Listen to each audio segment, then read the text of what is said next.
Assalamualaikum warahmatullahi wabarakatuh. Selamat datang kawan-kawan semuanya di channel Ngobrol Horor. Masih bersama kami berdua. Sebelumnya videonya hilang karena ada error di kamera. Kali ini sih semoga nggak error, jadi ada ya. Ada Biru, ada Bro Ayung di sana. Seperti biasa, Bro Ayung nanti yang akan berbagi kisahnya ke kawan-kawan semuanya. Terima kasih untuk kawan-kawan yang udah kasih support, udah kasih dukungan, apapun itu. Terima kasih banyak. Monggo Bro Ayung, waktu dan tempat dipersilahkan. Baik, terima kasih Mas Riam. Saya juga mau nyapa kawan-kawan seperti biasa. Assalamualaikum warahmatullahi wabarakatuh. Waalaikumsalam. Bismillahirrahmanirrahim. Apa kabar kawan-kawan ngobor semua? Semoga semua dalam keadaan baik, sehat, dan selalu bahagia tentunya kapanpun dan dimanapun saatnya. Ada kita berdua tentunya di ngobor seperti biasa ya, Bi ya. Betul. Ada cerita apa hari ini, Bro? Ya, hari ini ada cerita dari Mbak Yati.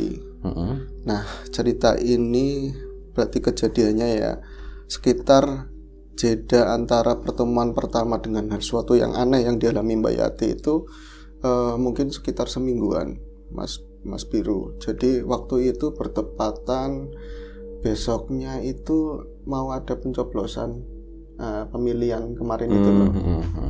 Jadi hari-hari Mbak Yati itu ya seorang ibu rumah tangga. Kalau anak yang barep, anaknya ada 3. Anak yang barep itu nyantri di daerah wetan sana. Kalau yang duanya itu di rumah sama beliau. Jadi yang nomor 2 itu kelas 2 SD, yang satunya 2 tahunan lah. Masih belum bisa ngomong jelas begitu ya. Dan dia itu istri seorang petani.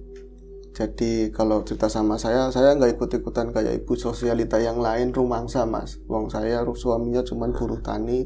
Kadang-kadang kalau bosnya suruh nandur atau nanam padi ya padi, kalau bawang merah bawang merah.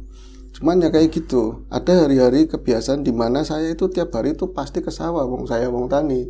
Tapi bukan ke sawah terjun ke ikut bantuin suami itu enggak, tapi jalan-jalan tiap pagi itu seperti itu. Ya udara pagi lah, wong kebenaran kan kami rumahnya dekat sawah seperti kayak tempat saya seperti itu. Cuman kalau memang jam 10, kalau enggak jam setengah 10-an, saya pasti ini bawa nasi, bawa bekal buat suami. Karena suaminya Mbak Yati itu katanya nggak mau sarapan pagi, maunya paling ngopi, nanti berangkat ke sawah kayak gitu kan. Dan setiap hari itu hampir setiap hari ya tentunya kalau suami saya itu ke sawah, saya pasti ngirim ya pakai rantang, pakai plastik jinjingan begitu sambil gendong bocah. Itu kan jalannya belum bener, orang 2 tahun masih, apalagi jalanannya kadang banyak yang berbatu, takut jatuh kan. Tiap hari saya itu, kata Mbak Yati, saya itu ketemu seorang nenek-nenek. Dia itu dari arah kebalikannya saya. Jadi dari desanya itu ada jalanan aspal, cuman nggak panjang, nanti belok masuk ke kampung, tapi sawah itu belok yang ke kiri. Belok ke kiri nanti setapak begitu ya. Nah, di jalanan itu sengaja atau enggak jamnya sama, saya itu pasti ketemu sama nenek-nenek. Iya, usianya sekitar 69, 70-an tahun lah seperti itu. Tapi kelihatan masih rosa, masih seger. Dia itu pasti gendong bakul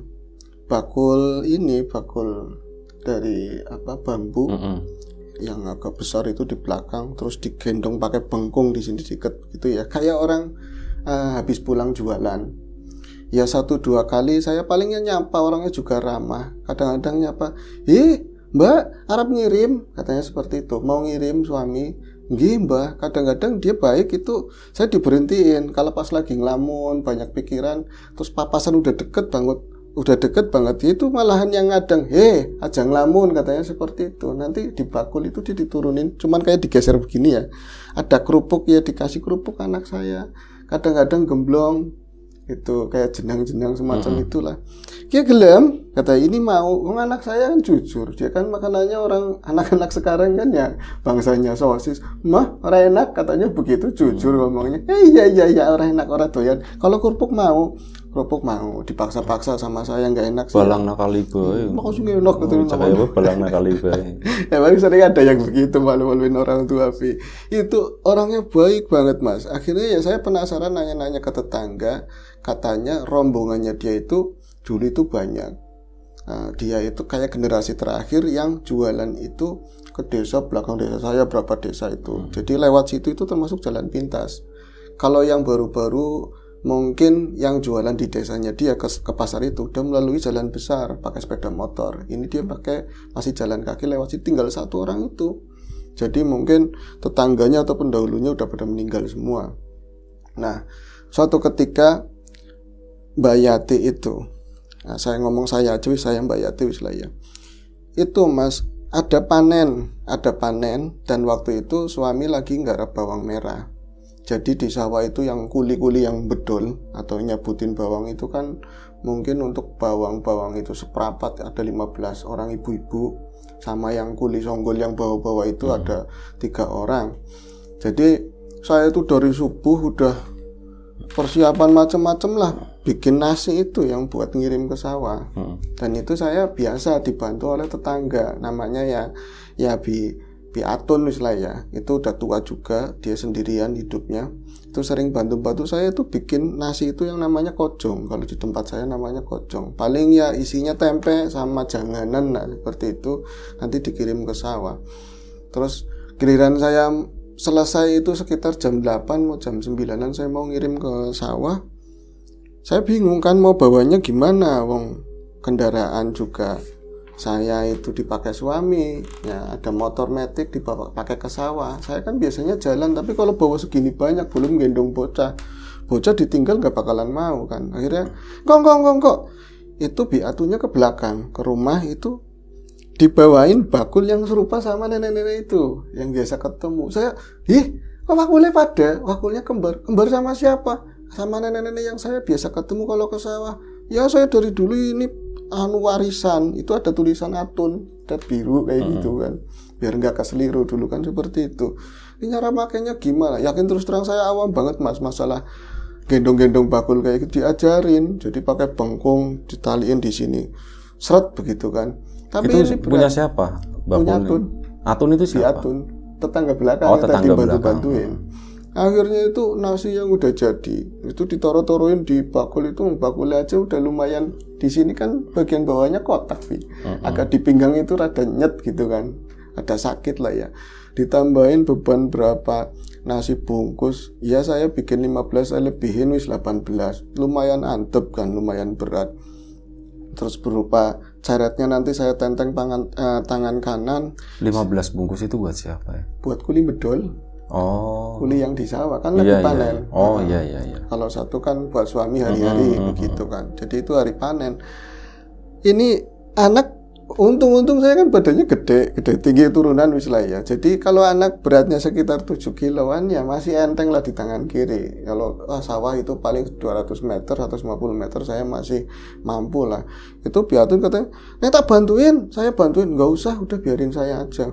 Lah saya keluar dari rumah, awal-awalnya sih ya enteng, pas jalan itu ketemu jalan aspal, nanti yang biasa ketemu sama nenek-nenek itu, aduh udah kerasa berat tumben-tumbenan. Iya ya, bakulnya aja udah segede ini, sama muatannya di sini tuh boyok banget Mas. Tapi malah isin kalau misalnya saya turunin ya gimana, yang penting nyampe. Pastinya ini ditungguin sama kuli-kuli ya.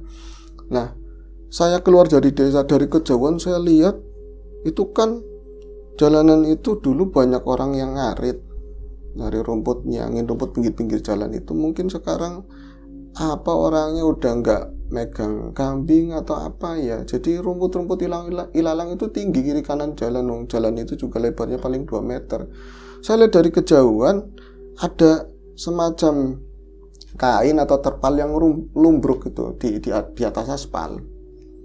Itu apa ya di tengah-tengah? Apa orang lagi ini jemur padi, tapi kan padi kayaknya musimnya udah geser, nggak ada.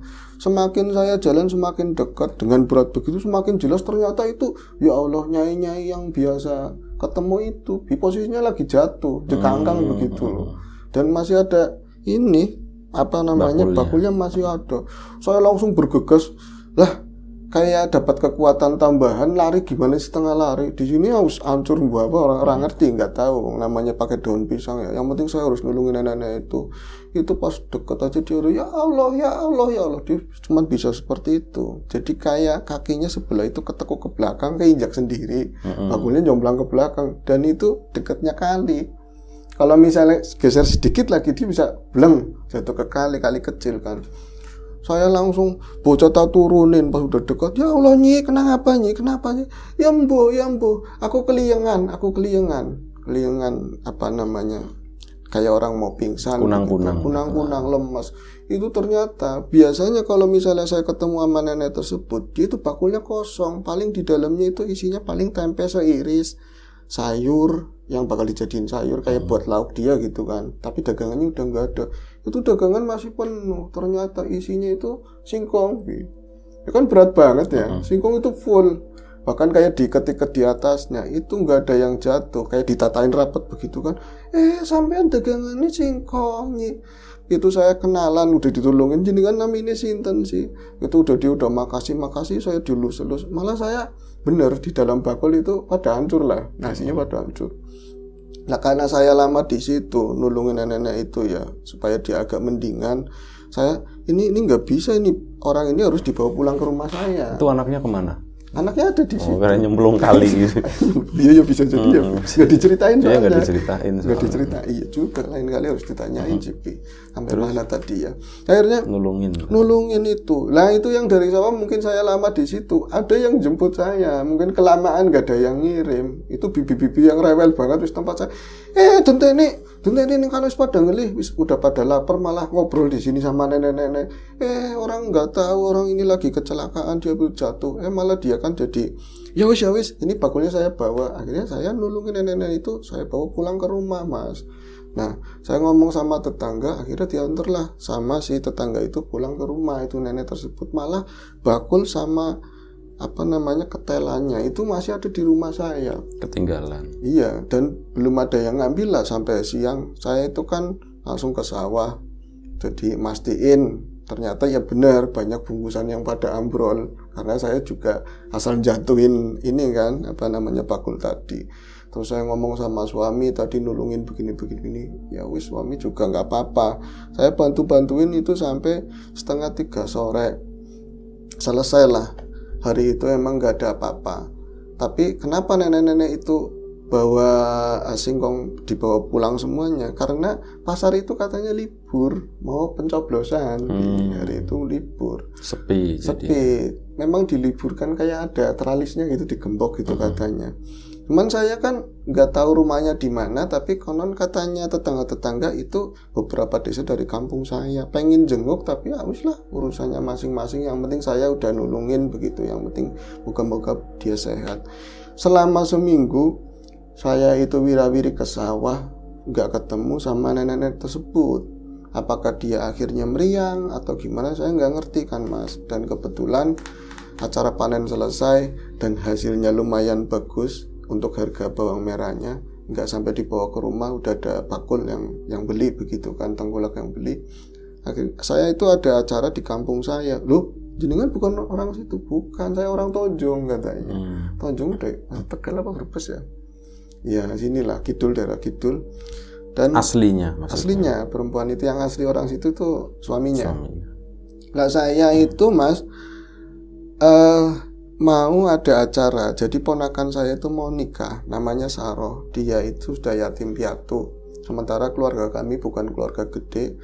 Jadi saya dipastikan bakal sinoman itu sampai acara selesai. Ya paling enggak 3 hari. Dan suami sih seneng-seneng aja, wong hasil bawangnya itu lumayan kan. Terus ngepasi kayak semuanya udah pas lah, udah dapat duit. Mau ada acara kan kita ada kebiasaan nyumbang begitu kan. Nanti sampai sana kan peteng-peteng deh. Ya duit bos itu. Bos bawang padahal kulit. Terus. Iya. Mungkin, tapi ya enggak juga sih. Cenderung iya. Terus akhirnya saya ke sana kan pakai sama suami, anak tak bawa juga. Izin lah sama sekolahan itu yang nomor 2 juga saya bawa. Ya bener di sana gubes, bener-bener gubes. Saya itu ini sibuk banget ngurusin macam-macam, tapi banyakan ya di bagian dapur. Nah satu malam saya itu keluar, itu berarti sudah nikah, udah akad nikah itu pagi, udah lega semua lah. Tapi mau ada acara itu loh, kirim-kirim pengantin. Itu kan mesti masak-masak lagi. Saya itu malam keluar mau cari sudi itu tutup nasi yang alas itu alas lauk ya, kertas itu deket. Kalau di sana saya tinggalnya di dekatnya jalan gede, berarti lingkar selatan ya, tinggalnya jalan gede. Daripada nanti pagi itu repotan terus warungnya belum buka, akhirnya malam-malam saya putusin keluar itu sama ponakan yang nikah, Mbak, bukan ponakan yang lain. Saya diboncengin, kesananya aman, berarti jalur ngidul itu aman. Sampai ke toko plastik itu masih buka, saya beli itu. Kok belinya di toko plastik? Ya kan di toko plastik itu nyediain alat-alat yang buat masak segala macam lah, kayak kue-kue ada semua di situ. Nah saya beli sudi sama plastik-plastik yang buat bungkusin daging segala macam itu, Mas. Lah baliknya itu, ya itulah saya itu deg-degan dari awal. Saya udah ngomong aja banter-banter, nok, kalau bawa motor jangan kenceng-kenceng. Nah, motor-motor baru kredit ya, masih gidik dia itu belum pinter bawa motor, dia nyelip mobil truk, bukan tronton ya, truk cilik lah, truk oleng katanya. Terus katanya nyamber ininya spion apa bi, dia juga nggak terlalu kenceng tapi kebantingnya ke arah kanan itu, saya nggak inget apa-apa, pokoknya pet-petan. Gak ngerasa sakit, gak ngerasa apa. Anaknya dibawa, enggak, untungnya bocah gak dibawa. Di sananya kalau itu, di bawah nanti lompat masuk truk, bawa ke Jogja gitu. Iya, kalau nggak ke Semarang, lagi banjir. Ketemu udah gede kita. Udah gede, iya. Aduh, sampai mana ya? Itu ternyata saya itu cuman dengar suara bulak gitu aja, terus semuanya itu gelap dan saya di sananya, wallahu alam, saya nggak tahu itu kejadiannya gimana. Pokoknya saya lagi jatuh. Terus ada nenek-nenek yang kemarin saya tolongin itu loh, yang seminggu yang lalu itu. Sama-sama jatuh kayak kemarin. Iya, gitu jatuh juga dia. Jadi kita saling tolong-menolong. Enggak, di sananya waras. Jadi sananya waras. Nok ya Allah, dia seperti itu. Kayak saya dibangunin dan situasinya kayak bukan ada di tengah-tengah kendaraan jalan, bukan, kayak lagi saya jatuh biasa dan saya nggak ngerasa sakit tapi lemas lah kayak gitu. Saya di pedang-pedang bilang, ayo tangi, gagian tangi, cepetan bangun, ayo. Terus saya itu di pedang-pedang, nggak dibopong sih, Mas. Cuman ya badannya kan saya kan gede, dia itu kecil banget, ya kuat saya di pedang-pedang sampai ya jalan lah. Itu kayak hamparan sawah, kayak saya biasa di sawah kalau lagi ngirim suami. Taunya saya nggak inget apa-apa lagi. Terus saya udah ada di rumah sakit. Pelupa berarti. Dikit-dikit nggak ingat. Dikit-dikit nggak ingat gitu kan. Kadang-kadang sama suami aja nggak ingat. Pelupa. Sama anak sendiri dilemparin. Enggak, jadi dia itu pingsan. Oh, pingsan. Tahu-tahu dia bangun itu sudah ada di rumah sakit. Dia ada di rumah sakit, katanya kami itu kecelakaan dan kakinya itu yang sebelah kiri Mbak Yati itu retak. Jadi kiri berarti itu. Ini itu kanan. Oh, ini kanan. Berarti ini kiri ya, sorry. Siapa tahu kan gelap lagi kayak kelihatan. Iya, gitu atau kameranya mati gitu. Ternyata ini kan hidup kameranya. Ya wis, harus bener ya, ini kiri pemirsa. Jadi saya itu baru rasa semua ya. Wah, sakit banget. Dan pegel namanya jatuh. Saya bisanya itu saat saya melek dan orang-orang, adatnya orang sana ya, kalau ada orang yang di rumah sakit kan reg-regan pada niliki, pada tilik. Saya tuh jawab macam-macam hal, tapi saya pikirannya selalu di nenek-nenek itu. Sebut saja namanya Nini Sariem lah. Ya Allah, bisanya aku pas lagi jatuh itu kayak ada di tempat mana saya ditulungin sama Nini Sariem. Nah, terus pas orang-orang sepi, itu hari pertama saya di rumah sakit, tinggal suami sama uak saya. Itu nungguin saya begitu ya, nungguin Mbak Yati itu. Saya ngomong, Mas, wingi ya Mas, kemarin waktu saya jatuh itu, saya di sana-sananya, saya itu kayak ada jatuh di sawah, kayak ada di paritnya sawah, jatuh di situ, terus ditulungin sama nenek Sariem yang biasa jualan itu loh. Kalau pulang itu ketemu saya mau ngirim, suami saya, ya Allah, bisanya pas banget, katanya begitu. Lah pas apa? Jadi ketika suami kan di rumah waktu itu ya, dekat ada kecelakaan itu, ada yang geger, bojone kan tiba. Orang wis itu. Mana cukup lagi. Terus. Itu langsung nggak pakai motor, nggak apa, lari, bener-bener lari, pada lari ke sana. Itu posisi motor hancur, tapi yang bawa motor kelempar ke sana, Bi. Jadi pada lecet-lecet tapi di nyebrang tapi aman begitu ya, cuma lecet-lecet aja. Lah si yang saksi mata di situ ngomong, motornya masih ada asuransi itu. kredit kan soalnya. Iya, Pi. Bisa ada asuransi. Nggak tahu, saya nggak nanya itu. Terus. Yang pasti kata suami saya, Mas, ketika suami saya itu datang, saya itu posisinya udah ada di kayak semacam di bawah galvanis lah, kayak inilah bengkel atau apa di situ. Dan di situ memang dia ngelihat ada banyak orang yang nulunginnya. Jadi ada yang ngipasin, ada yang macam-macam. Itu tundanglah mobil, ke rumah sakit segala macam, itu ribut-ribut lah. Tapi suami saya kayak ngeliat nenek-nenek di situ memang ada. Cuman yang enggak itu yang persis kayak lewat di sawah atau apa. Yang jelas, ya Allah, Dek, saya ngeliat memang ada nenek-nenek di situ. Enggak bawa bakul temenan, bawa bakul. Cuman dia enggak ikut-ikutan rame-rame di situ, cuman di sebelah sananya gitu loh. Lah saya akhirnya kan gini kamera gitu. Oh iya, mungkin dia ngevlog. Bisa jadi ya, Via. Itu wah, saya panik kan, kamu juga kakinya kayaknya gimana, langsung saya nyetopin kendaraan yang ada di situ. Kita berangkat ke rumah sakit. Kamu itu posisinya pingsan. Ada sih ngomong, coba didilang cungure, kupingnya betul gede apa enggak. Katanya kamu dimati-matiin lah sama orang-orang yang nulungin. Saya bawa rumah sakit, itu dalam perjalanan saya rada inget, nenek-nenek siapa ya? Kok nyantai sendiri, yang lain itu kekuk, terus bantuin kayak gimana gitu kan, malah nenek itu kayaknya saya sudah kepikiran begitu. Lah setelah itu kan sudah diantar ke rumah sakit, saya ngurusin motor, balik lagi ke situ, udah segala macam, ini masalah rumah sakit beres, kamu ditanganin, saya balik lagi karena sini kan ada uak yang nungguin sama saudara-saudara kan. Saya langsung balik ke tempat sana, itu masih rame dan motor itu benar-benar protol.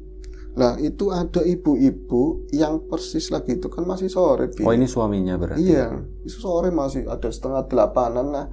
Itu di depan rumah dekat musola itu ada ibu-ibu lagi jagongan, lagi duduk di depan rumah. Itu lihat peristiwa tabrakannya persis. Jadi brak kayak gitu. Jadi yang satu memang nggak kelihatan kalingan kendaraan, mungkin kebalang atau kelempar ke luar, sisi luar sana ya, seberang. Motornya itu muser, Mas, motornya itu muter, kriak kayak gitulah. Lah istrinya jenengan itu, saya itu mau dibilang ngarang ya terserah. Dia itu jatuh, brek, terus kayak ada yang nulungin, tapi saya nggak bisa ngelihat wujudnya tepat itu, nggak, yang jelas kayak ibu-ibu tua.